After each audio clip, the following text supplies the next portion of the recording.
How to customize and change Microsoft Outlook view. Hello everyone, this is Sabrina here to help you today. So without any further ado, let's get right into the video. So first, launch your Outlook application. After that, simply tap on the profile icon from your top left corner. Now go to settings. Go to display and appearance.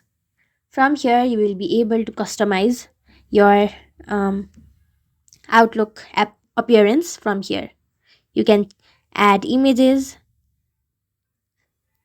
check the colors, and also the theme. You can also change the density according to your preference, and that's it.